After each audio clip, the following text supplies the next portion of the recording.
Hello, I'm Regid Ahmed with BBC World News. Our top stories. The man accused of murdering the British MP Jo Cox delivers a threatening rant during his first appearance in court. President Putin says banning Russia from the Rio Olympics is unfair after accusations of state-sponsored doping. The governor of Rio de Janeiro declares a financial emergency, saying public services are close to collapse just weeks before the Olympics. The British astronaut Tim Peake and his American and Russian colleagues are back on Earth after a 6-month mission on the International Space Station. Just the smells of Earth are so strong, yeah, it's just wonderful to be back. The fresh air, lovely, really good.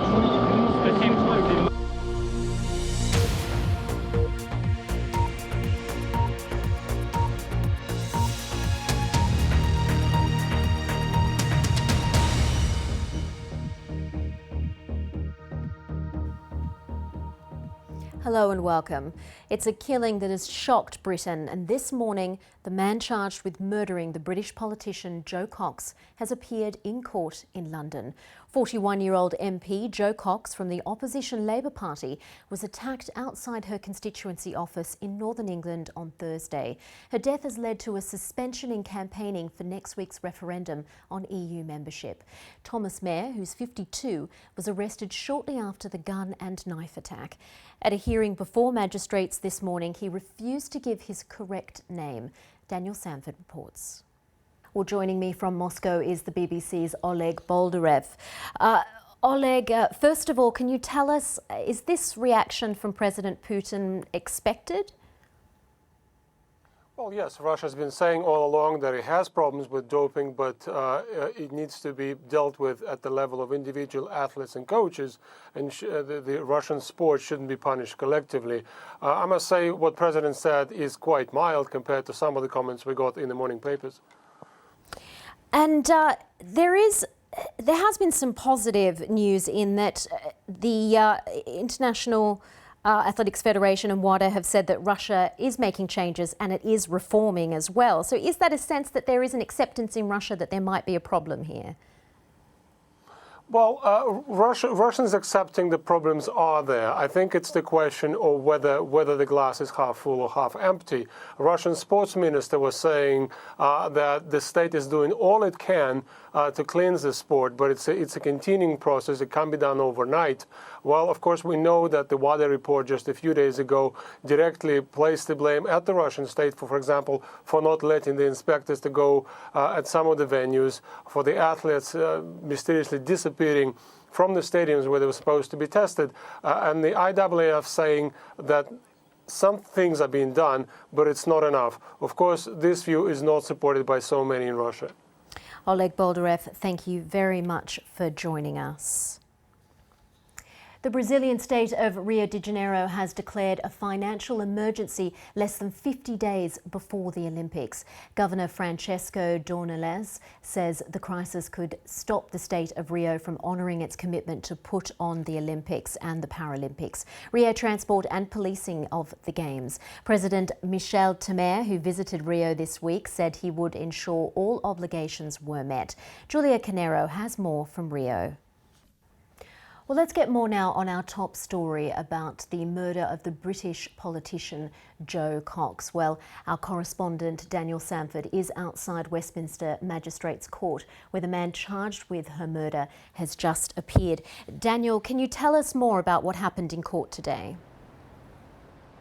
Yes, because under English law, what happens is that when somebody is formally charged with a crime, they have to be brought before a court at the earliest possible opportunity. And in this case, the man accused, Thomas Mair, was brought all the way down from Yorkshire to this, the most important magistrates' court in London, for his court appearance. Now, normally the point of this first court appearance is to identify the person who's been charged, make sure that you have the right person in the dock, as it were, and also to decide if he should stay in prison until he's put on trial. But today it took a very dramatic turn of events, because at the moment that the man in the dock was asked his name, he didn't say what everyone expected, which was Thomas Mair. What he said was, "My name is death to traitors, freedom for Britain." what seems to have been a political statement from the dock. He was actually asked to repeat his name, and he said the same thing again. And then when he was asked his address, when he was asked his date of birth, he simply remained silent, and he remained silent for the rest of the hearing before being taken from the dock and driven off in a police convoy to prison, where he'll remain until his next court appearance, which will be at one of London's big courts, the Old Bailey, on Monday. And it looks at the moment as if he will stay in custody until this case comes to trial. Daniel, this case has really shocked Britain. There's a lot of questions being asked about whether there is an issue with the negative turn of the political culture in Britain. Can you tell us a bit more about that? Yes, in Britain there has been a recent history of MPs being killed, but they were always related to attacks by Irish Republicans, by the IRA or the INLA, and that was what was happening in the 80s and early 90s. And when the Irish peace deal was signed, then really those attacks stopped. So there has been no very recent history of British parliamentarians being killed. So this has been a very, very shocking thing to happen for the political establishment and for the public, not least of all because the MP who was killed was a very young, feisty, funny MP. She wasn't typical of the British political establishment. She was someone that had made a lot of friends both with the public and in the political establishment in just the 1 year that she'd been a representative of her Yorkshire constituency in the British Parliament. And there are people who are saying, well, listen, we've seen this terrible turn of events in British politics because of the very, very, very forceful nature of the recent debates over Britain's membership of the EU in the build-up to the referendum next week. Maybe the language has been a bit over the top. Maybe people have been too aggressive in how they've debated the issue, in the language they've used about taking back control, about freedom, and there is a sort of a question mark, at least, over whether or not that language had become too strong. But of course, that doesn't really explain what happened last week when a young MP who was going about her business, meeting the people that she's supposed to represent, trying to deal with their problems, would have been stabbed multiple times and shot 3 times and died within an hour of that very, very brutal attack. EU campaigning has been suspended. Parliament has been recalled on Monday, so there is still a sense in Britain that grieving is continuing. Yes, it's going to be a very, very awkward few days, to be honest with you, because obviously in any other circumstances there would be a complete pause in all political activity for quite a long time. There'd be quite a substantial amount of time spent in Parliament to paying tributes to the young MP who was killed, a very public funeral, and a lot of the political energies of the next few days would have been expended on paying tribute to her, trying to make sure that her family got as much comfort as possible, both privately and publicly. But the referendum is on Thursday, and although campaigning has been suspended, I think it's inevitable that campaigning has to start again, and it looks like that's going to be tomorrow. Daniel Sanford, thank you very much for your time. Daniel Sanford there, our correspondent outside Westminster Magistrates Court. Donald Trump's election campaign has again exposed the degree of racial division in the United States. But a recent survey found that around half the country's white population do not feel that African Americans are treated less fairly. In this extract from This Week's World, our reporter Clive Myrie delves into the minds of white Americans to see how they view the situation. Stay with us on BBC News, still to come. Back to Earth with a bump and a wish. British astronaut Tim Peake says he's looking forward to feeling the rain again after his historic space mission.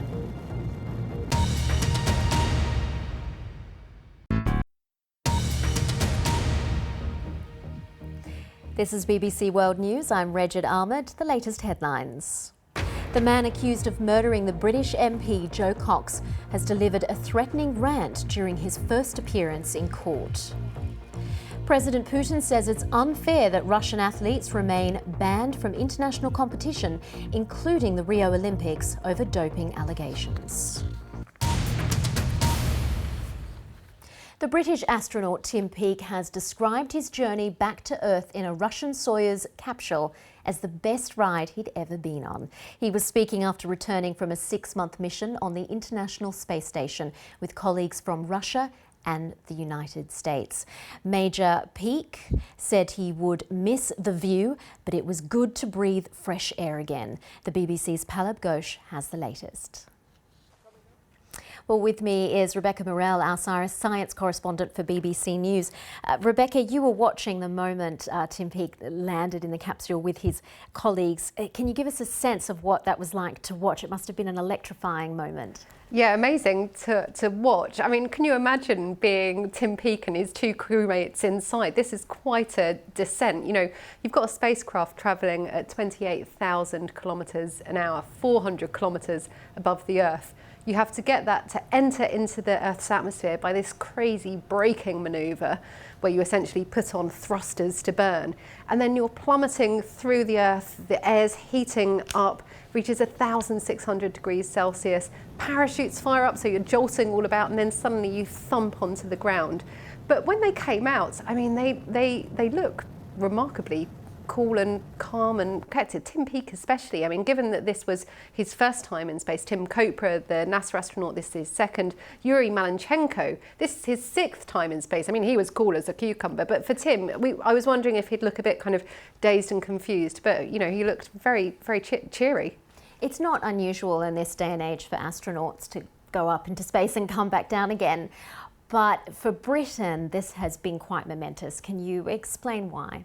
Yeah, it has. I mean, we have had Brits up in space before, but they've had to either take US citizenship, so people like Piers Sellers, Michael Foale, so they could fly with NASA, or Helen Sharman, who went up on a kind of a collaboration between British business and the Soviets a long time ago. But essentially, this was sort of, that Britain made a decision back in the 80s not to put money into human space flight. And then in 2012, they changed their mind about that, gave money to the European Space Agency. So Tim Peake has become the first British astronaut to fly for the European Space Agency, the first Brit to set his foot, well, you don't really step onto the space station, you kind of more drift onto the space station. So I think for us here in the UK, seeing this all happen, it's been a fascinating mission. It's given a real insight into what astronauts get up to, because it's not routinely covered now, because it happens, you know, so many times, but actually going through the motions with him over the 6 months has been really fascinating. You mentioned that he seemed quite cool and calm. Can you tell us more about what he said as he landed, after he landed, because he did give a few comments? Yeah, and that's quite unusual, because normally they manage a sort of a shaky thumbs up as they're kind of wheeled out on their chairs. You know, they've spent 6 months in microgravity. Suddenly they've got the force of gravity back on their bodies again, not to mention that roller coaster ride down. But, you know, he was saying, he called it the best ride ever. I mean, a mere mortal like me, it looked absolutely petrifying. I'm not sure I'd have said that at the end of it. He also said he was really looking forward to feeling the rain as well. I mean, very appropriate for the UK. We don't have the best weather, so, you know, by the time he comes back here, he should feel the rain. But the smells as well. He's been up on the space station, you know, the air's recycled, it's very stuffy. So suddenly the lid of that capsule opens and you're kind of hit with the sounds, the smells of the Kazakh steppes, countryside, all the people around you. You know, for 6 months he's only been hanging out with 5 other people, so suddenly you've got all these news crews pouring in. So, I mean, but he's been very typically cheery throughout the mission, and he ended it that way too. Given he coped so well, do we think he'll be going back? He might do. I mean, he's part of the European Space Agency astronaut corps now, so he'll be involved with training other astronauts for missions, public engagement as soon as he gets back. But Europe at the moment are deciding whether to stick with the International Space Station till 2024, like the US have agreed and Russia have agreed, and I suspect they will. If we are keeping our funding of the International Space Station till then, it's reasonable to assume he might go up again. Astronauts do get several missions. I mean, Yuri Malenchenko, this is his 7th flight up into space. So, you know, fingers crossed he'll get to see those amazing views back down on the Earth. I mean, the pictures of the auroras, the lightning storms were just phenomenal. So, yeah, I bet he's looking forward to seeing his family, but maybe thinking perhaps he can go up again. Rebecca Morrell, thank you so much for that evocative description of Tim Peake's landing back to Earth. Rebecca Morrell, our science correspondent there. UEFA have opened disciplinary hearings against Croatia and Turkey following crowd trouble during their Euro 2016 games on Friday. Croatians' draw against the Czech Republic was temporarily halted when flares were thrown onto the pitch. That's it for BBC World News. See you soon.